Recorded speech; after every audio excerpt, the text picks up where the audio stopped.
Esa perspectiva de la verdad, ¿quién la determina? Y la determina cada uno. Y por eso que todos son auténticos. No, en realidad esa es una... Porque todos tienen su verdad, pues. Bueno, por eso es lo que te digo. En realidad, O si no, volvemos a los santos y a los pecadores. Acá están los santos, allá están los pecadores. hay contextos donde hay santos y pecadores. Y bueno, hay pero- contextos y bueno. donde hay autenticidad y donde hay no autenticidad. No, eso es si lo no que no existe, si es que uno no se da cuenta de eso, en realidad puede estar, te voy a decir, no entendiendo es más bien. fácil nomás decir, vos sos un santo y vos sos pecador. No tenemos que ir por lo más fácil. Te puedo asegurar que el entrar en el reino es lo más difícil que hay. No, Y no, no. eso, no, en no, ese pero sentido, ahí entraste en un contexto, el cual es, por supuesto, ir por el camino angosto porque amplio el camino de la perdición. Y Pedro le pregunta, bueno, ¿y quiénes se salvan? Bueno, ir por ese camino, no da cifras, pero en el Gita se da una cifra muy interesante que dice, de 1000, algo así como que de 1000 personas que me siguen, una seguramente no, algo así, de miles o de 1000 que más o menos me buscan, uno seguramente me encuentra. Y de esos, otra vez, 1000 de unos que me buscan o que me encuentran, uno solo otra vez me llega verdaderamente a mí, algo por el estilo. Hay que buscar ese en el guitarra. Krishna dice eso, pero ahí lo que yo justamente intenté entrar, o sea, intenté definir con este tema de la autenticidad es justamente romper esa especie de prejuicio o creencia de los santos y los pecadores. Porque Dios hace llover sobre ambos, pues. Entonces Dios no ejerce una preferencia o un prejuicio o una discriminación hacia esto o hacia lo otro. Todos son sus hijos. Entonces todos deben ser auténticos, solamente que tú... Es como alumnos en la escuela, los alumnos en la escuela. Todos somos compañeros de la misma clase, pero algunos estudian más, otros estudian menos. Los que más estudian serían los santos, ¿verdad? Los que menos ni le interesan ni quieren saber, que es lo que vos dijiste, ¿verdad? No le interesa la verdad o como quiera poner son los pecadores, podemos decir. Obran en contra de la... Y después está la graduación. Eso la vez pasada también en el video yo te dije. Es como una escalerita, en donde cada escalón es al mismo tiempo más autenticidad o menos autenticidad. Pero siempre como al Dios ser omnipresente, estar en todas partes. Dios está tanto en el pecador como en el santo. Solo que podemos decir de que el pecador es menos consciente quizá de eso. Y hasta ahí podemos llegar, pero de que es hijo del mismo Dios, ¿verdad? Pero la autenticidad unifica, es un puente entre los santos y los pecadores, yo diría. Es el puente que al santo le permite verse también como pecador, y al pecador le permite admirarle también al santo. Es lo que dice Lao Tzu, también dice, ¿qué es un hombre malo? Es el trabajo para un hombre bueno. ¿Y qué es un hombre bueno? Es quien ayuda a un hombre malo, algo por el estilo. Y entonces yo así lo veo, o sea que para mí, porque la persona que está la más atrincherada, mientras más atrincherada en su ego esté, siempre va a haber, bueno, vos podés decir, está justificando o manipulando o lo que sea, pero va a estar en su verdad, pues. Hagamos lo que hagamos, no podemos quitarle porque es su libertad también, pues. y en realidad, digo, lo que vos decís se aplica en cierto contexto. Y ese contexto, en realidad, tiene que ver con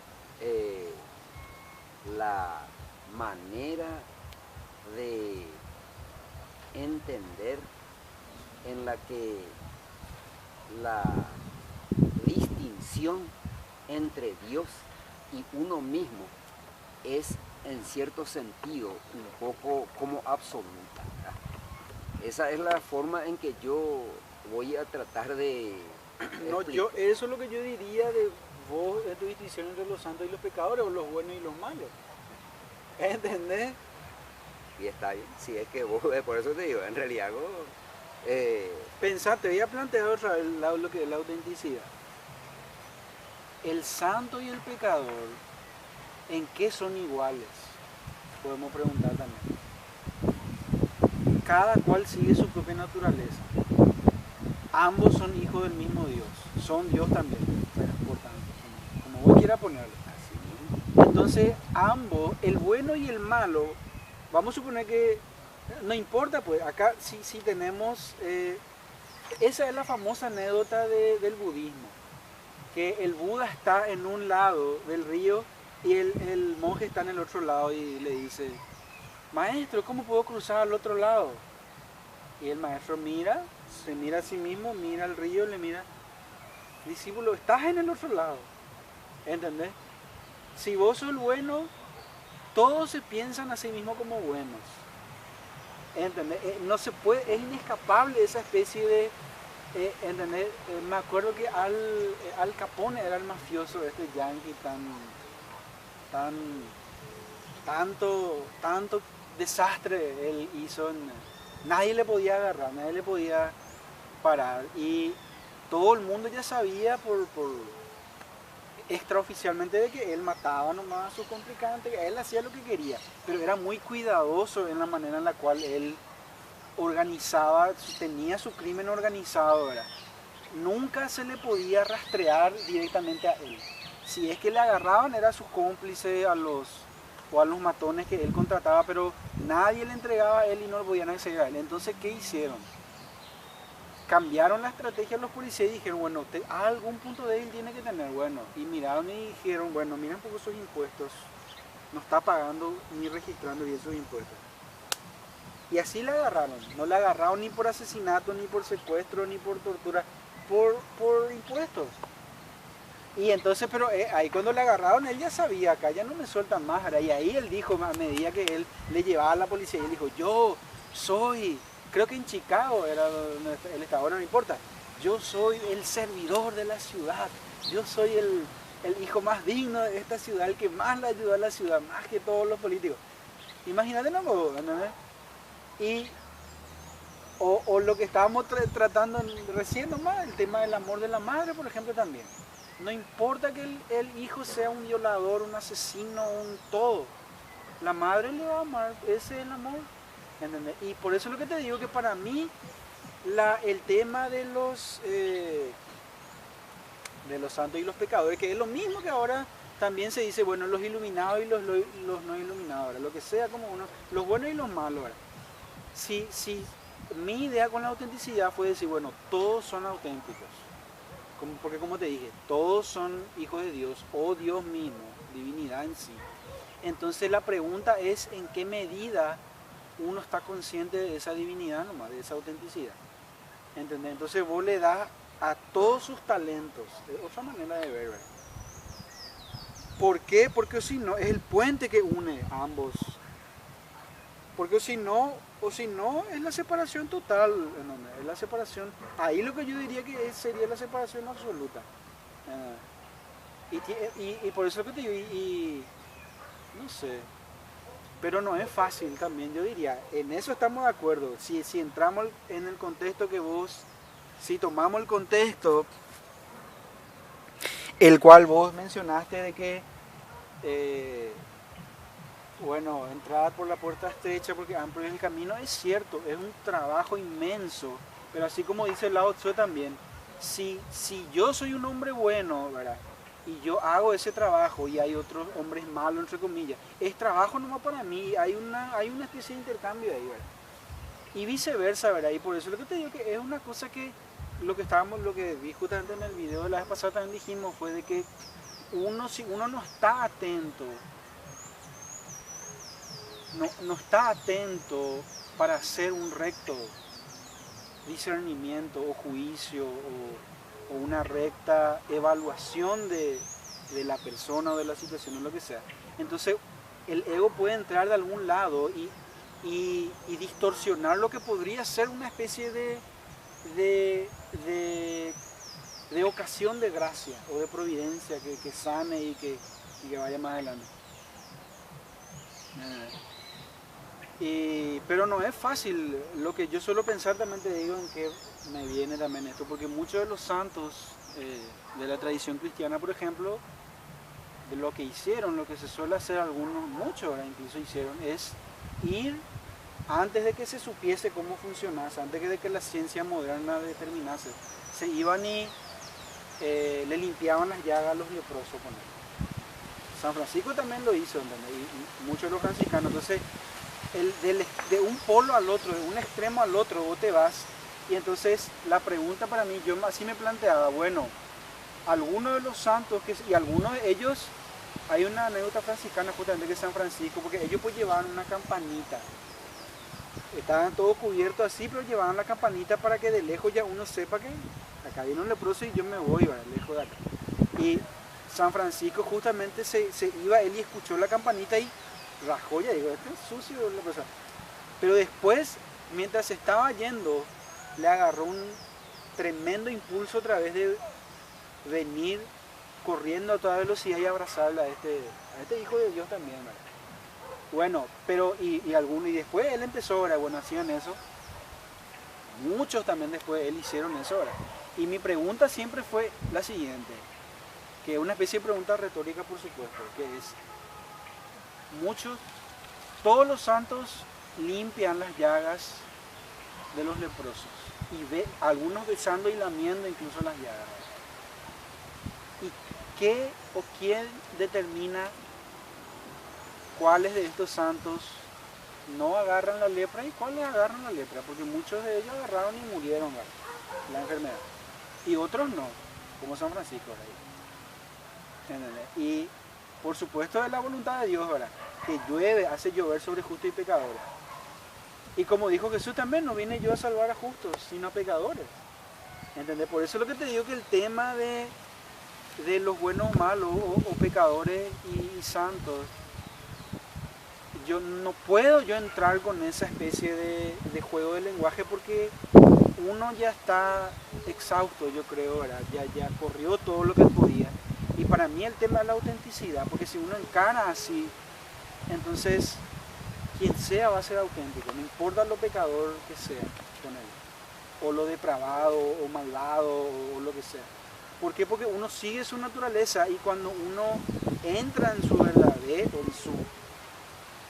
la expresión más auténtica otra vez de esa naturaleza, más profunda, entonces ese es el trabajo. Y eso es lo que ahí yo estaría de acuerdo contigo, de que ahí muchos son los llamados y pocos los elegidos.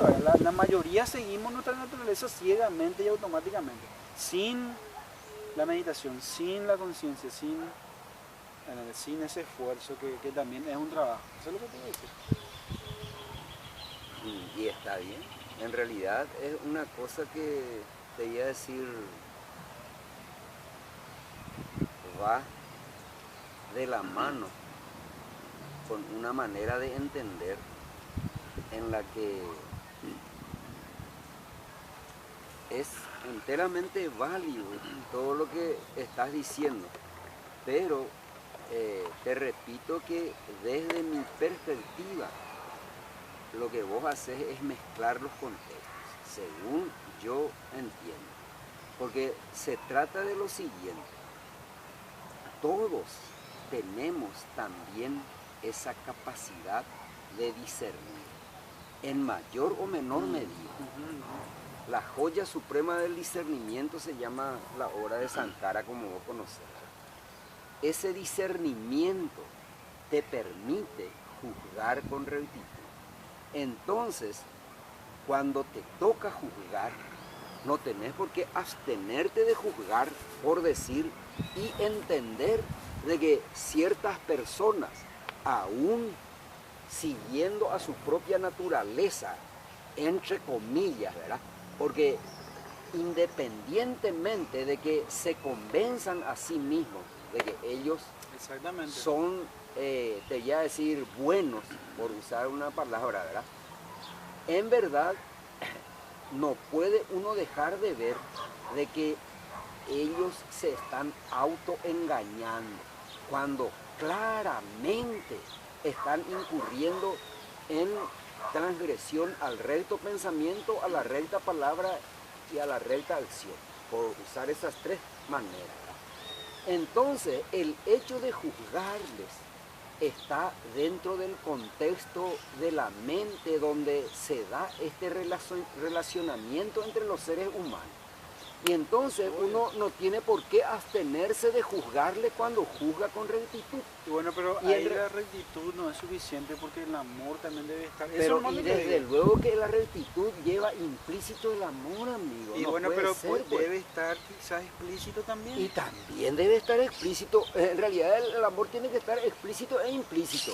Pero independientemente de eso, como uno no puede estar diciendo cada palabra de una manera tal que a lo mejor pueda satisfacer, porque en este caso, evidentemente esa rectitud tiene que ver con el amor. El amor es lo fundamental. Entonces, desde esa perspectiva, cuando por ejemplo vos me hablaste la vez pasada de que cuando yo te cité el tema de que hay distinción, pero no separación, me dijiste, vino a tu cabeza a decirme que eso era un sofisma, ¿verdad? Y entonces, esa es una inadvertencia de tu parte que vos, investigando dentro de la rectitud, podés entender de que es una justificación que vos haces a tu propia manera de ver desde la perspectiva de tu ego, indudablemente que está funcionando en vos y en mí en el sentido de contrarrestar lo que el otro diga, ¿verdad? Esa es la manera de funcionar. Entonces la rectitud y la verdad y la comprensión y el amor entran todos a tallar, la vida misma entra a tallar, porque justamente como decimos, la enseñanza pues es una cosa tan amplia que verdaderamente tiene que estar, diríamos, plantada como semilla en nosotros para que pueda salir en cada instante para expresar justamente el amor y la verdad. Y está luego, ¿entendés? Lo que yo... Pero no siempre está en uno y uno puede ayudarle. Es cierto que esa visión que vos tenés, por ejemplo, es una visión tremendamente apropiada para comprender que uno a la postre no necesita estar, te voy a decir, imponiéndose acciones que le lleven, te voy a decir, a hacer indefectiblemente ciertas cosas, porque todo viene de Dios, ¿verdad? Y uno sabe que si es que uno obra con amor, ese amor irradia y da más ayuda aún que las acciones externas. Bueno, te voy a dar nomás, para retomar nomás lo que estábamos. Y Jesús también dice, claramente dice, las prostitutas y los publicanos van delante de ustedes en el reino de los cielos. Sí. Entonces, Están llevándoles la delantera. Claro. Porque ahí tiene que ver justamente la hipocresía de aquellos a quienes él se a refería. eso me refiero. Por Y eso es lo que desde te digo. luego, y eso viene para cada uno, que los publicanos entiendan, que las prostitutas entiendan, que cada uno entienda, Claro. que eso tiene que ver con la sinceridad Claro. y con la autenticidad. Y a Pero eso sí. cuando uno, por ejemplo, se pone en el lugar de los otros también que cometen atrocidades y les justifica meramente diciendo de que actúan de acuerdo a su naturaleza, uno no puede dejar de entender que, bien es cierto, ellos están actuando de acuerdo a su naturaleza, pero esa naturaleza que prevalece en ellos, que uno puede ayudar a cambiar, es ver con verdad lo que en ellos acontece. Y si fuera, incluso te voy a decir, esa conexión que uno tiene con el Ser Supremo, tiene que tender a pedir, como dice, pedir y se os dará, dicen tanto Nisargadatta como Jesús, ¿verdad? Entonces pedir a ese Ser Supremo que les ayude, por decir, porque después de todo ese es orar por los otros también, ayudarles, porque desde ahí irradia, ¿verdad? O sea, esa comunión con Dios, con el Dios que está dentro de uno, que está fuera de uno y que está dentro de aquel otro, eso va a ayudarle, porque todo está conectado definitivamente. Y en realidad ayudarle a iluminarse y a no seguir autoengañándose cuando uno se da cuenta, cuando la gente comete atrocidades. Indudablemente, como mínimo, uno puede decir que aunque siga su naturaleza, se está autoengañando. Se autoengaña sin ninguna duda desde el momento en que lo consideramos distinto de nosotros. Y ese es un contexto también válido, que uno los vea distintos y para ayudarles a todos es lo que uno, justamente como decimos, a salvar a los pecadores. Ayudar a salvar a los pecadores con el recto pensamiento, la recta palabra, la recta acción, el amor, la verdad y todo lo demás positivo que venga, la vida misma, que es la que prevalece sobre la muerte. Porque en realidad lo que fundamentalmente nos enseñan las enseñanzas espirituales es esa verdad, que la vida prevalece sobre la muerte, que existe lo imperecedero y que eso imperecedero es nuestra verdadera naturaleza. Darse cuenta de eso es lo que nos pone en comunión con todos los seres por medio del amor. No, y todo está bien, lo que decís, estamos de acuerdo en general. Excepto, como te digo, por eso digo, también me vino lo que dijo San Pablo, por ejemplo: Jesús vino a salvar a los pecadores, de entre los cuales yo soy el primero, ¿verdad? Y todo funciona bien, como vos decís, colocando los conceptos en sus respectivos contextos. Solo que a mí personalmente me cae mejor, o me vibra mejor, o me suena mejor, incluso podemos decir, la palabra autenticidad en vez que la palabra pecador. Aún a pesar de todo lo que dijiste, con lo cual yo puedo en principio estar de acuerdo, ¿verdad? Te digo nomás lo que respecta a seguir tu propia naturaleza. Anandamurti da una linda imagen. Él dice, por ejemplo, si nosotros agarramos y tiramos una piedra, ¿verdad? O tiramos una piedra, entonces tiramos una piedra, entonces lo que sabemos es que esa piedra va a ir y va a caer otra vez. Entonces, ¿por qué? Porque sigue su propia naturaleza. Bueno, eso está bien. Entonces, porque justamente para refutar este argumento de seguir la propia naturaleza y de los santos y pecadores, entonces el pecador sigue su propia naturaleza, va a seguir su propia naturaleza, sea como vos digas, que se está autoengañando, que está justificando, lo que sea, ¿verdad? Sigue su propia naturaleza, dice, ¿verdad? Bueno, ¿por qué? Porque estando en la tierra sabemos que tiramos la piedra y va a caer sí o sí, es su propia naturaleza, lo cual no puede evitarse. Ahora, dice él, ¿qué va a pasar si es que acá está la tierra y uno de alguna manera sale del campo gravitatorio de la tierra? Entonces, seguir la naturaleza en la tierra, la piedra va a subir y caer, ¿verdad? No va a ser lo mismo que seguir la propia naturaleza fuera del campo gravitatorio de la tierra, porque si uno tira una piedra, ¿verdad?, fuera del campo de la tierra, esa piedra va a ir indefinidamente por el espacio, ¿verdad?, siguiendo otra cosa. Entonces la naturaleza de uno es una cosa acá abajo y la naturaleza de uno es otra cosa allá arriba, ¿verdad? Él salvó así eso, ¿verdad? Y eso es lo que yo te puedo decir en relación a eso. Pero igual, como te digo, para mí es más fácil decir, antes que santo o pecador, es auténtico. Todos somos auténticos y esa conexión, por eso es lo que te digo, porque vamos a lo práctico, ¿qué va a pasar finalmente? O sea, si vos o yo tenemos una relación, no se plantea en nuestras vidas una relación con alguien que es totalmente destructivo e inconsciente, ¿verdad? Se corta esa relación, porque no hay una manera en la cual se pueda. Vamos a tratar de tomar esa palabra que vos decís, todos somos auténticos. Sí. En realidad, amigo, la palabra misma está mal empleada en ese caso, porque la verdad de las cosas es que la autenticidad implica indefectiblemente la rectitud.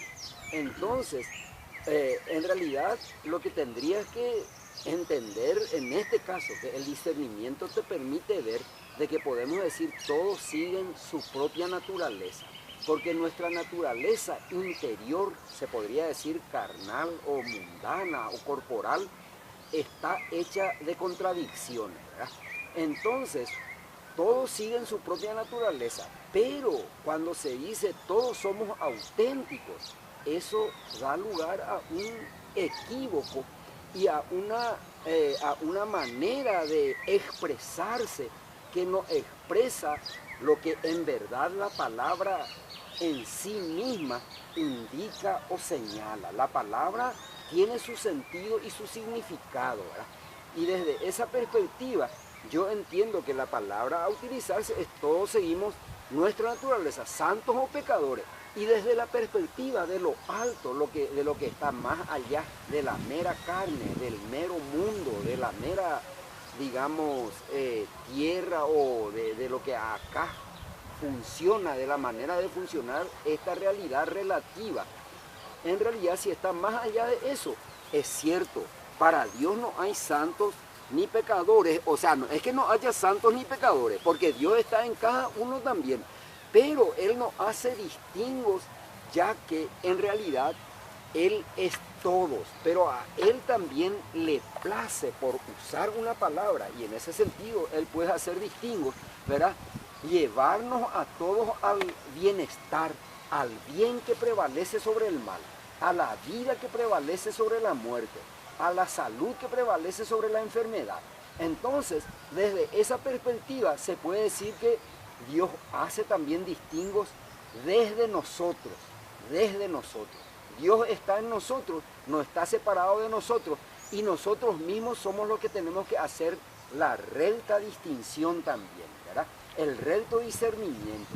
Entonces, en realidad, en cierto contexto, se puede entender que ese repartir calificaciones como este es santo o aquel es pecador, es cierto, eso a más de innecesario se puede decir que realmente no nos compete en la mayoría de los casos, porque se nos indican, se nos enseña no juzgar, ¿verdad? Pero en ciertos casos el juzgar con rectitud no solo es una cosa válida, sino que en algún caso es necesario. Convivimos unos con otros y si uno es juez, por ejemplo, tiene que estar juzgando con rectitud. Y sí, pero lo que termina aconteciendo, según lo que yo entiendo, es de que, así como vos decís, repartir calificativos, ¿verdad? Eso en realidad probablemente acontece de manera mucho de eso seguramente acontece de manera automática, ¿verdad?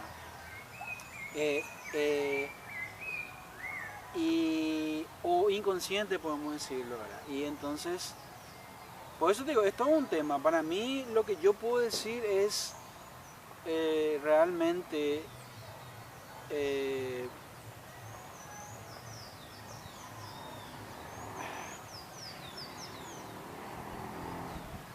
es realmente de no, en principio diría, si vamos a encarar tu argumento, yo diría, en principio la autenticidad la autenticidad implica todo lo que implique o sea relevante para la persona en cuestión, diría. Entonces si vos decís, bueno, la rectitud debe implicar, entonces yo diría, esa es tu autenticidad, ¿verdad? Lo cual para quien sea, para pecador o santo, quien sea, puede no necesariamente implicar ni ser relevante eso, excepto que, como vos decís, seguramente pueden haber contradicciones o puede haber un deseo del bienestar también, que evidentemente no va a poder estar de una manera más consolidada, excepto que uno realmente haga este trabajo, ¿verdad? Espiritual o de la meditación o de la rectitud en sí, ¿verdad? Y por eso te digo, es todo un tema, para mí es todo un tema que no implica, no